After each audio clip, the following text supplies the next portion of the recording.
from overflowing waste to the daily search for clean water. These challenges ripple through families and livelihoods. But from waste to health, how does it affect their community?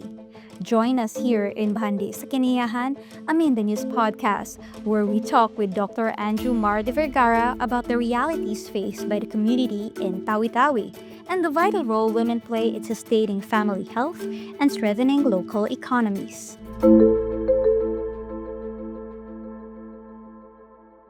Sa mga bata, kagaya nga ng nasabi ko, especially yung amoebiasis, no? Ang polio that is transmitted by oral fecal route. Yung amoebiasis, galing din yun sa maduming environment. Yan. Yung leptospirosis, galing din po yan sa malaking environment. Dito kasi, kulang pa yung direct na tubig sa mga bahay. Kaya dito, yung usually ang women ang mag-iigib ng tubig.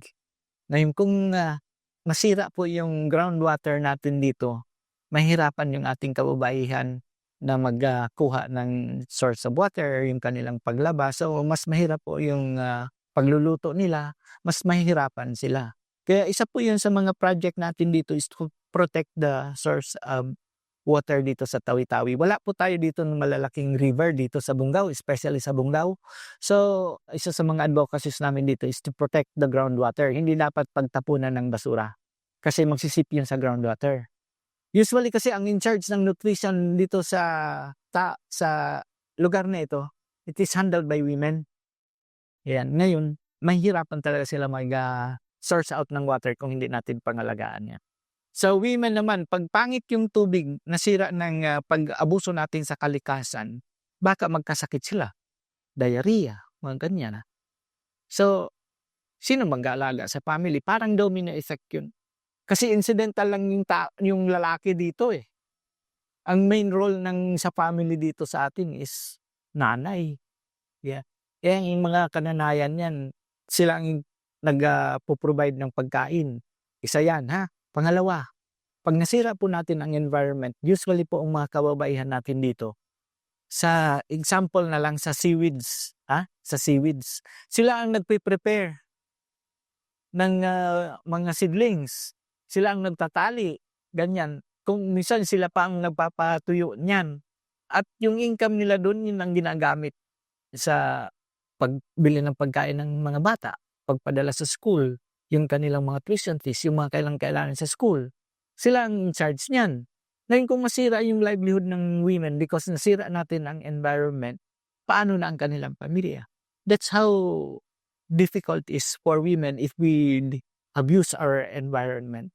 Ang tubig po namin dito sa karagatan ay relatively mas okay siya sa iba.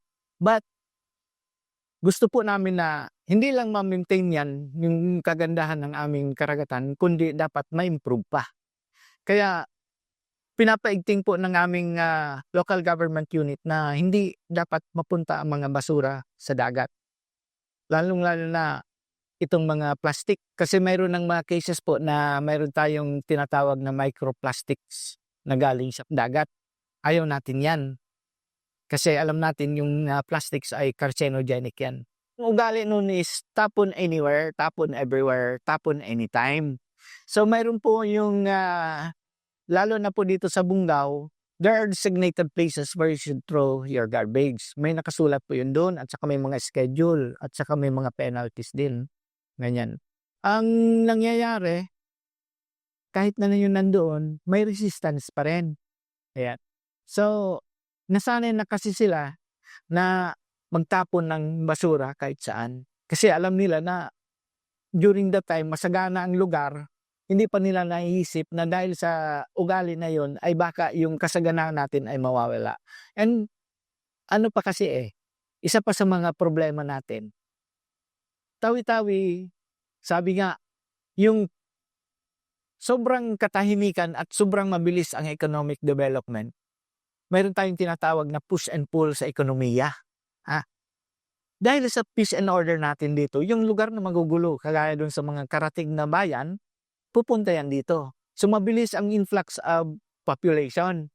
So kung mabilis pa ang influx ng population, hindi ready ang lugar. Nahirapan po mag-cope yung aming lugar kasi mabilisan. Sa environment, we slow down the rate of climate change by maybe hindi natin susunugin yung mga plastics kasi magre-release yan ng mga ang tawag diyan, yung magsisira ng ozone. Yung mga green gases. Oo, mga green gases. So, ganyan na. Magsunog ng mga basura, ganyan. So, kailangan, doon tayo magpo-focus na hindi nila susunugin ang mga basura at ikukunin nyo ng munisipyo patapos ilalagay sa proper disposal ng mga garbage natin, mag-recycle, mga ganyan. Kagaya din sa mga ugali ng tao dito na bit-bit nila, it has been there with them for a long time. So, kailangan, pinupush po natin yan. Itong Bungaw is a center of commerce. Hindi lang to center of commerce, ito pang center of education and also of religious practices. So marami po tayong mga island municipalities at saka mga visitors na pupunta dito na may dala ng ganung ugali. So tapon anywhere, tapon everywhere, ganyan. So gaya nga ng sabi ko, hindi makakope yung lugar. Kung yung nag-ano ng environment gusto mag-protect is arithmetically, pero yung nagtatapon is geometrically. Yan ang So, paano natin mahabol yun? Unless mayroon talagang malaking reason na may stop.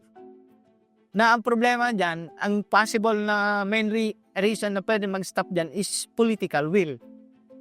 Ngayon, kung mag-insist tayo sa political will at saka sa ating batas, baka may danger din yung kanilang yung mga constraints, maraming mga constraints, maraming challenges. So we can do it slowly siguro. But I hope it would not be too late na gawin natin na slow. Kasi we must really protect our environment.